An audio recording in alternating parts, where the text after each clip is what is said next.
Is that okay? Yeah. Okay, we ready? Yeah. Okay.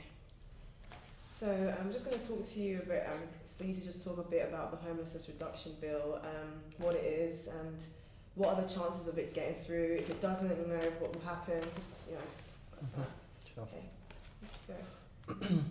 So,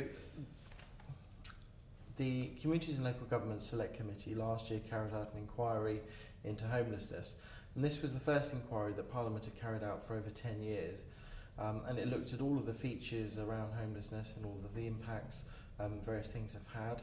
And so for generations we haven't built enough houses, for example, in this country, and that has had an impact. There are also lots of reasons why people become homeless, but some of that is down to the law and the way that it's applied by councils up and down the country.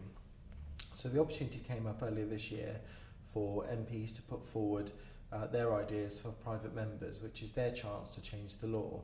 And one of my colleagues was lucky in the ballot where he was pulled out as number 2, and so we worked with him to draft the homelessness reduction bill, and that will look at ways in which to change the law to really try and prevent people from becoming homeless in the first place by changing the way that councils and local authorities, housing associations react to people when they're presented as homeless. Okay, so what has the support been in terms of this bill? Have people been quite responsive to it? I mean, there's official figures have shown that homelessness has risen to its highest level for nearly a decade. So this kind of seems like the best time for a review in this law. How has been the support, around this whole bill? A lot of people are supporting the bill. I think there are lots of changes that need to be made from its draft format to when it's finally presented.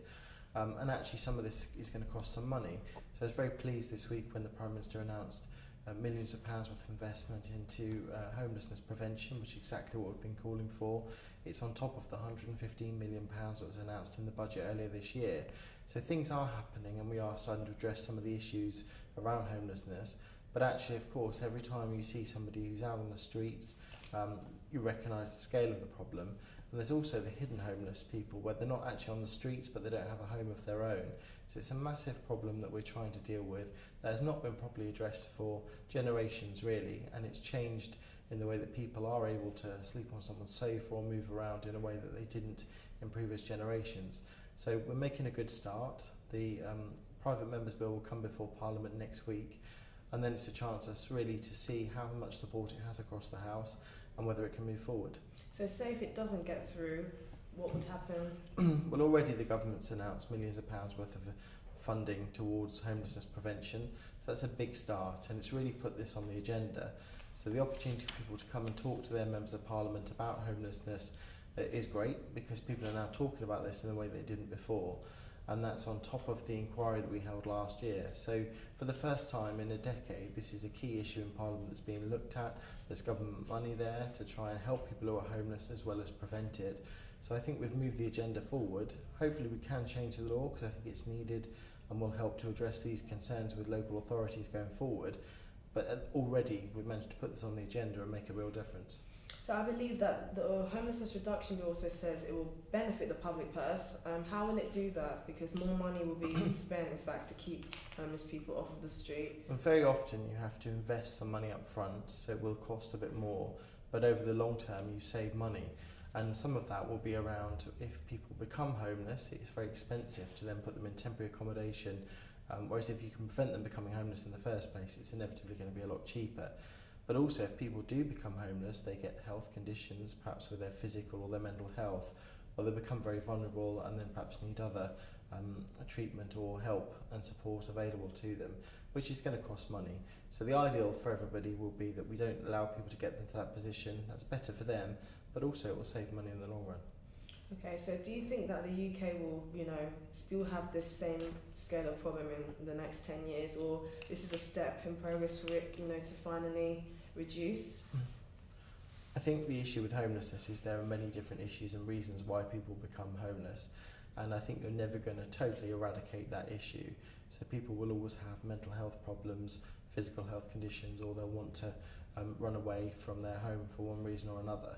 So I think we'll always have issues around homelessness, but we do want to reduce that. We want to see the numbers come down, and we want to make sure that people don't find themselves in these situations. Obviously we're starting to address that by putting funding in place, but also changing the law, hopefully, to help people with that. So I'd like to see the numbers come down significantly in the next 10 years.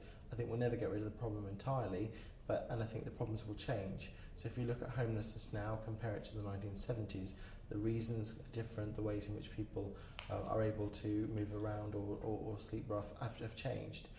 So I think we'll always have an issue with it. It's how we handle it and how we try to reduce that going forward, I think, is the way best to deal with it at the moment. Do you think homeless people currently have a voice? I'd like to think they do now, because we've set up the all-party parliamentary group here for ending homelessness in Parliament. So I think they are getting a voice. There have been debates about this, not least the bill being brought forward to Parliament next week. So I think it's difficult for people to recognise where their voice has been over the last few years, but now I think they do. And certainly through our all-party group, we're hoping that the inquiry that we launched through the Select Committee will continue, so that actually we can have an annual update to look at the issues and the challenges, and this is widely supported across the homelessness charity sector. And finally, the government is committed to social justice, and do you feel that this bill is a key test of the government's social justice credentials? I think the key test is always if the government puts its money where its mouth is, and it's already done that. £115 million was put in place in the budget earlier this year for helping people who are homeless, and now the Prime Minister has announced millions of pounds worth of investment to prevent people becoming homeless. That's what we've been calling for. So I think that's always the test. Money is what makes things happen, and if the government's prepared to put money to it, then that's a big step forward. The next step will be to look at how we can change the law, which is fundamentally then to change the way that local authorities operate and the way in which they manage people when they present as homeless. So it's a key test, but it's not the only test, and I'm pleased to see the funding was announced this week. Thank you very much, David. Thank you. Thank you.